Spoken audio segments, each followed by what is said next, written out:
रामायण की अमृत धारा में आप सबका स्वागत है। सभी सुनने वाले सज्जनों को जय सिया राम जी। रामायण के पिछले भाग में आपने वहां तक सुना था जब सब सखियां दूल्हे और दुल्हनियों को जनवास से लिवा ले चली। अब इसके आगे से श्री राम विवाह वर्णन बालकांड भाग 27। सियापति रामचंद्र जी की जय, पवन सुत हनुमान जी की जय, उमापति महादेव जी की जय, जय जय सीताराम जी। उस समय आशीर्वाद की ध्वनि जहां तहां सुनाई दे रही थी। नगर व आकाश में बड़ा आनंद हो रहा था। प्रसन्न मन से सबने यही कहा था कि सुंदर चारों जोड़ी चिरंजीव रहे। योगीराज, सिद्ध मुनीश्वर और देवताओं ने प्रभु श्री राम जी के दर्शन कर नगाड़े बजाए और आनंद पूर्वक फूल बरसाए। वे जय जय बोलते हुए अपने लोकों को चले। दोहा। सहित बंधु टिन्ह कुंवर सब, तब आए पितु पास, शोभा मंगल मोद भरी, उमगे जनु रनिवास, सियापति रामचंद्र जी की जय, उमगे जनु रनिवास, सियापति रामचंद्र जी की जय। तब बहुओं समेत सब कुंवर अपने पिता के पास आए। उस समय शोभा मंगल और आनंद से भरकर जनमासा मानो उमड़ चला। फिर बहुत भांति की रसोई बनी। जनक जी ने बरातियों को बुला भेजा। अनुपम वस्त्रों के पावड़ों पर पुत्र सहित दशरथ जी चले। आदर सहित सबके पांव धोए और पीढ़ी पर बैठाया। जनक जी ने दशरथ जी के पांव धोए। उनका शील और स्नेह कहा नहीं जाता। फिर रामचंद्र जी के चरण कमल धोए, जो महादेव जी के हृदय कमल में छिपे रहते हैं। तीनों भाइयों को रामचंद्र जी के समान जानकर जनक जी ने उनके भी चरण अपने हाथों से धोए। राजा जनक जी ने सबको उचित आसन दिए। फिर सब परोसने वालों को बुला लिया। आदर के साथ पतले पड़ने लगी, जो सोने की कीलों से गढ़ी हुई वह मड़ियों के पत्तों की थी। अच्छा स्वादिष्ट निर्मल दाल भात रसोइये सबके आगे क्षण भर में परोस गए। पंचग्रासी करके सब लोग भोजन करने लगे। अनेक भांति के अमृत के समान पकवान परोसे गए, जिनका बखान नहीं हो सकता। रसोइये अनेक प्रकार के व्यंजन परोसने लगे, जिनका नाम कौन जान सकता है। 4 प्रकार के भोजन की विधि कही गई है। अनेक पदार्थों का वर्णन नहीं किया जा सकता। जनक जी ने पान देकर दशरथ जी को समाज सहित पूजा। चक्रवर्ती दशरथ जी प्रसन्न होकर जनवासे को चले। दशरथ जी ने सभी को जनक नगर जाने की तैयारी करने को कहा। जनक नगर जाने की तैयारी जानकर सब सेवक प्रसन्न हुए। वे शेष वस्त्र आभूषण लेकर अपने अपने स्वामियों को सजाने लगे।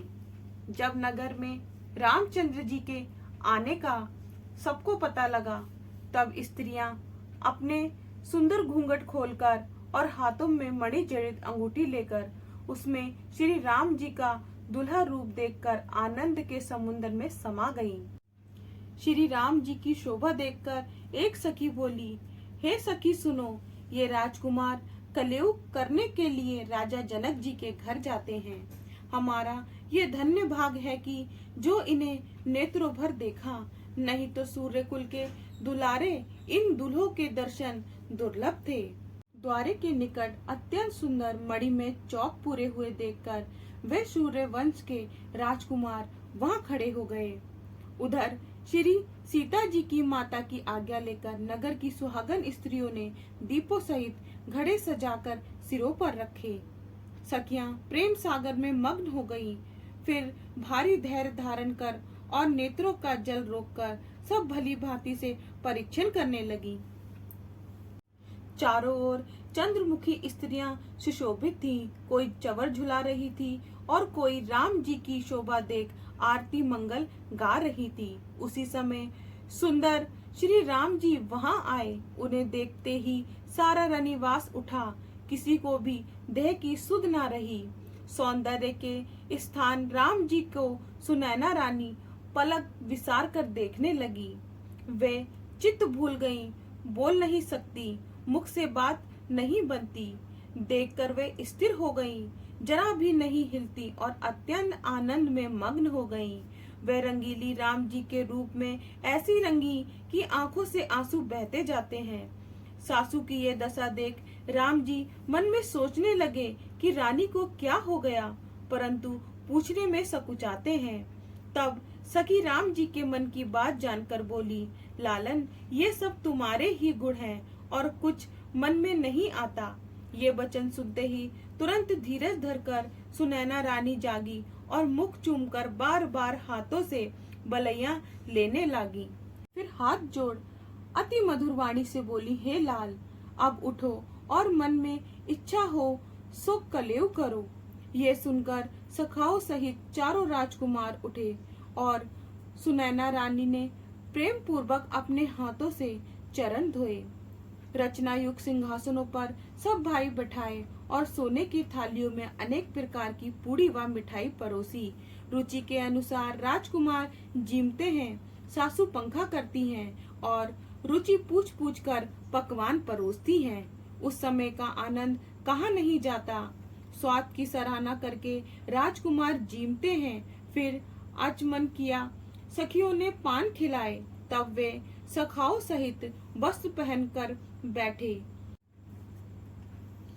अनेक सुगंधियां वस्त्रों में लगी हैं। दोहा।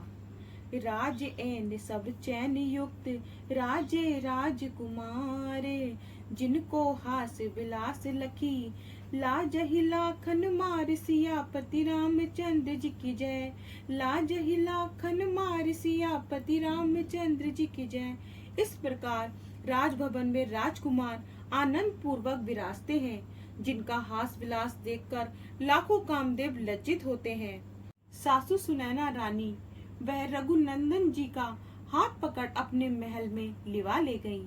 वहां 4 सिंहासनों के आसन देकर आनंदोल्लास से भर और बारंबार मुख की छवि देखकर अनेक प्रकार से आरती उतारी, कपड़ों में सुगंधी लगाई। श्री रघुनाथ जी का मुख आंचल से पोंछकर अपने हाथ से पान खिलाया।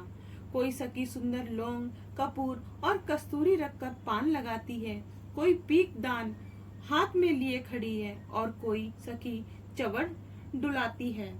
राजा जनक जी के यहाँ जो कुमारियां न्योते में आई थी, उनको श्री रामचंद्र जी से मिलने की बड़ी इच्छा थी, पर संकोच के कारण कह नहीं सकती थी।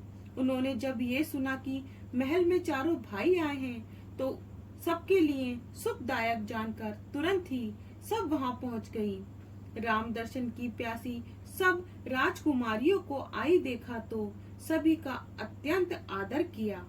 श्री रामचंद्र जी के मड़ियों के मोर पर मोतियों की अनोखी कलगी ऐसी अत्यंत सुशोभित है कि राजकुमारियों की तो बात ही क्या, मुनियों के मन भी मोहित हो जाते हैं। दोहा। मन लोभा शोभा निरखी भई विवश सुकुमारी, चकित चकित सब रह गई तन मन दशा बिसारी। सियापति रामचंद्र जी की जय, तन मन दशा बिसारी। सियापति रामचंद्र जी की जय।